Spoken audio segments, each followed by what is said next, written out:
болмайтындай болу керек, бірақ көбірек қозғалу керек. Сонымен қатар ішіңізді қатырмауыңыз керек. Егер де сіз жаңағыдай қою тағамдарды көбірек жейтін болсаңыз, не болмаса нанды көбірек пайдаланатын болсаңыз, нан дейміз, макарон дейміз, сонымен қатар жаңағыдай не дейміз, картошка дейміз, міне осындай тағамдарды сіз көбірек пайдаланатын болсаңыз, сізде іш қатулар болуы мүмкін. Іш қатудың нәтижесінде сізде нагрузка болуы мүмкін неңізге, жыныс ағзаларыңызға. Соның нәтижесінде шоғыңыз ашылып кетуі мүмкін, не болмаса осындай асқынуларға алып келуі мүмкін. Сол себепті сұйық тағамдарды көбірек пайдаланамыз, ішті қатырмаймыз, жылы суды көбірек ішеміз. Сонымен қатар кесар тілігінен жасалғаннан кейін әр емізген кезде, не болмаса хотя бы күніне 2 рет, 3 рет сол ауа айналымы, сол жерде ауа алмасу процесі жүру керек. Сол себепті емізіп жатқан кезде өзіңіз мына бөлек жеке бөлмеде болғанда ішіңізді кішкене ашып жатыңыз. Сол шофтардың орнына, сол тігістің орнына кішкене ауа келетіндей, сол жерде ауа алмасу болатындай жағдай болу керек. Көбісі жаңа қалың киініп алып, ол жерде ешқандай ауа болмайды. Соның нәтижесінде ол жер іріңдеуі мүмкін, не болмаса сулануы мүмкін, тігіс орнына толық келмеуі мүмкін. Сол себепті әр емізген кезде не болмаса күніне 2 рет, 3 рет сол жерде ішіңізді ашып, кішкене кептіріп жатуыңыз керек. Сонымен қатар міндетті түрде обработка дейміз, тазалап сол жерді сүртіп, кептіріп, сол обработка жасағаннан кейін кішкене кебуіне уақыт бөлеміз. Содан кейін барып бетіне жаңағыдай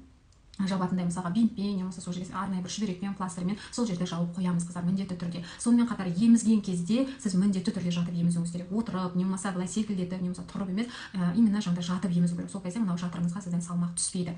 Сонымен қатар міндетті түрде 10 күннен кейін, не болмаса 15 күннен кейін дәрігердің қаралуына, босандырған жерге, не болмаса өзіңіздің поликлиникаңыз бойынша хирургқа сол тігісті көрсетуіңіз керек. Тігістің орны қалай жазылып жатыр, сулану жоқ па, іріңдеу жоқ па? Өйткені ол жерге қандай да бір инфекция түсетін болса, қандай да бір қабыну процесі болып іріңдеп, немесе суланатын болса, ол жерде қайта ашу керек болады, түрлі асқынуларға алып келуі мүмкін. Сол себепті сіздер осы ережелерді дұрыс сақтайтын болсаңыз, сізде асқынулар болмайды. Сонымен қатар ішті қашан байлауға болады деген сұрақ бар кесар тілігінен кейін. Желательно ішті 3 айдан кейін ғана байлауға болады. Өйткені ол жерде байлап қаттырақ қысып жіберетін болсаңыз, тағы да сол шофтардың орнына кері әсерін тигізуі мүмкін. Сол себепті осы ережелерді сақтаңыз. Міндетті түрде емізген кезде күніне 2 рет, 3 рет ауа айналымын жасаңыз, жатып емізіңіз, ішіңізді қатырмаңыз.